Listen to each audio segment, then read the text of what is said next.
Welcome to State of Affairs. I'm Steve Adubato. I'm very proud to be coming to you. We are coming from the Agnes Varus NJTV studio in beautiful Brick City, Newark, New Jersey. It's our pleasure to introduce Ginger Gold Schnitzer, who is Executive Director of the Guarini Institute for Government and Leadership at St. Peter's University. Good to see you. Good to see you, Steve.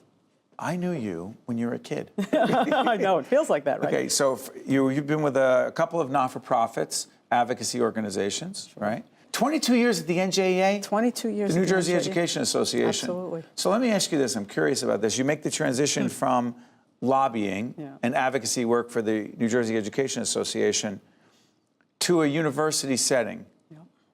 Ivory tower or grounded in reality? Grounded in reality. Break it down. Absolutely grounded in reality. Look, as I see it, our mission is to inspire the next generation of public servants, of policymakers, and of just informed citizens, right? Our democracy is counting on it. I have spent the last 25 years in Trenton working in legislative advocacy. Education issues. Education issues, and before that, a whole bunch of other issues. Right. But the point being, Steve, is that what I come to realize is that, you know, when I graduated, I thought that if you read the bill, you knew what to do. And then I thought if you build the relationships, you'll impact public policy. And then I thought if you organize, you'll impact public policy. And then I thought if we elect our own members or you elect your own people, you'll impact public policy. But at the end of the day, we need to better prepare humans to impact public policy. Where do you go to prepare humans? A university. So let's play devil's advocate here. You know politics well, you know policy well. It took you a few years to start understanding how, I hate saying this expression, how the sausage is made, but that is part of it.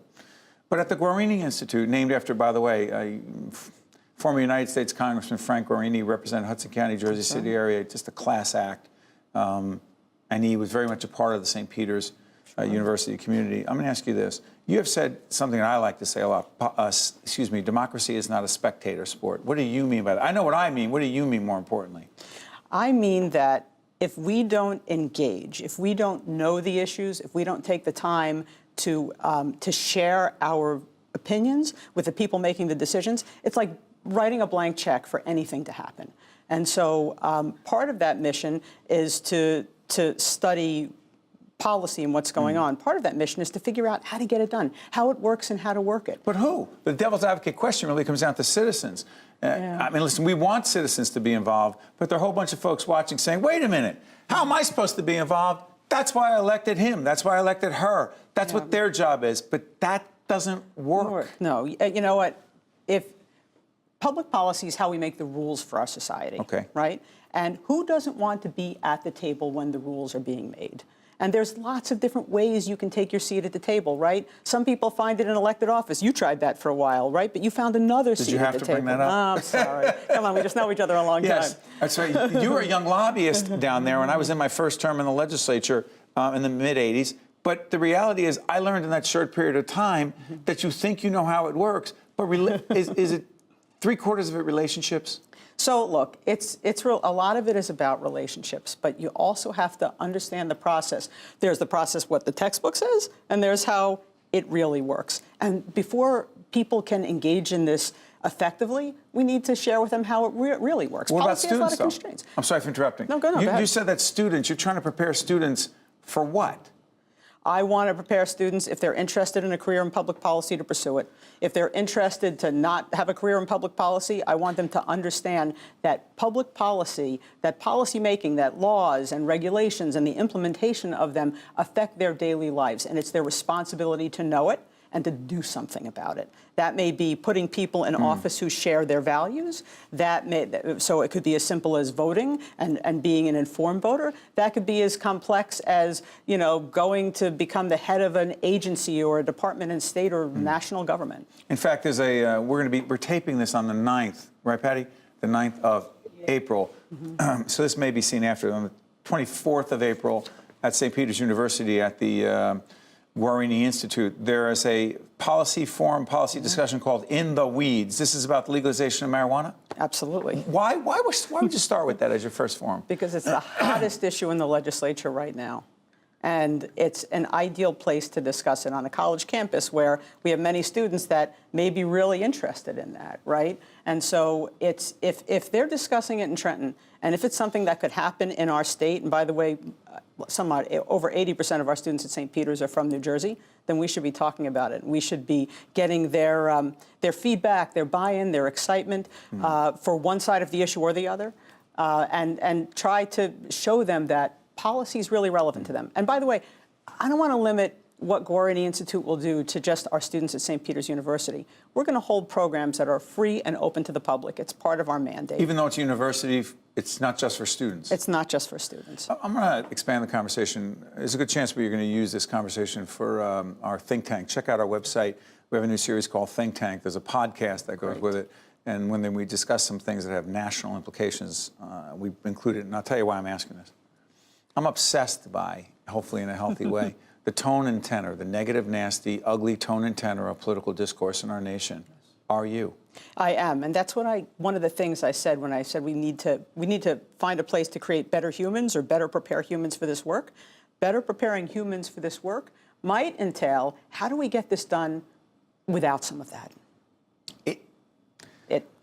Could you see what goes on in Washington every day? We see Trenton's not as bad. Trenton's not as bad. But let's do Washington for a second. Sure. The name calling, the pettiness, I'm not going to have you're not getting that gateway tunnel until I get my wall. And it's not just about Donald Trump. Democrats are just as guilty as anyone else. You're an optimist by nature, but do you see the leadership because you have a leadership, an institute about government and leadership, do you see the political leadership to do that in Washington right now? Look, I think that political leadership, no matter where you are in your leadership, you have potential. And I believe with the right civic engagement and pressure on our leaders, when we reject that as an appropriate discourse, then we do have the power to change it. You mean that people need to demand better from those in leadership positions? And people need to not respond to negative stuff. Because some people say, I like that. I like when people are say what they think, but hold on, but what about if they think? Because you're calling someone a name. What does that have to do with policy? Or worse, if you're making somebody in this country feel marginalized by their race or their religion or, right? Yeah, by the way, I'm curious about this. Future forums that the Guarini Institute are going to have. I know there's one you're going to do on healthcare, another one on economic development, budget and taxes.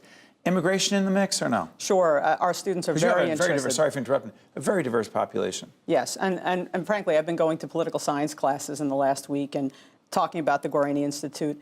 And I always ask students when I go there, I say, tell me what you're passionate about. And immigration's come up a lot. And then I ask them this follow-up question is, okay, you told me what you're passionate about. Now, what are you doing about it? And what do they want to see done? Right. Well, I want to know what they're doing about it because the Guarini Institute, I like to think that we're going to be about putting your passion into action. As opposed to like we just talked about it? That's not enough, that we talk? Look, talking is a very important part, right? The conversations you always hear around election time that there's nothing more influential than the conversations we have around the dinner table. So let's raise the quality of those conversations. That's right. And if it doesn't start there, then why would we expect it to start in Trenton or Washington or anywhere else? Ginger Gold Schnitzer is Executive Director of the Guarini Institute for Government and Leadership at St. Peter's University. They're, in fact, one of the supporters of what we do here at the Caucus Educational Corporation. We wish you nothing but the best. 22 years at the NJEA, now switching over to higher ed. We wish you all the best. Thanks, Steve. Okay. Thanks Stay for having right me. there. I'm Steve Adubato. This is State of Affairs, and we will be right back. State of Affairs with Steve Adubato is a production of the Caucus Educational Corporation, celebrating over 30 years of broadcast excellence. Funding for this edition of State of Affairs with Steve Adubato has been provided by the Turrell Fund, supporting Right from the Start NJ, Holy Name Medical Center, this place is different, NJM Insurance Group, Wells Fargo, New Jersey Resources, the New Jersey Education Association, and by Summit Medical Group,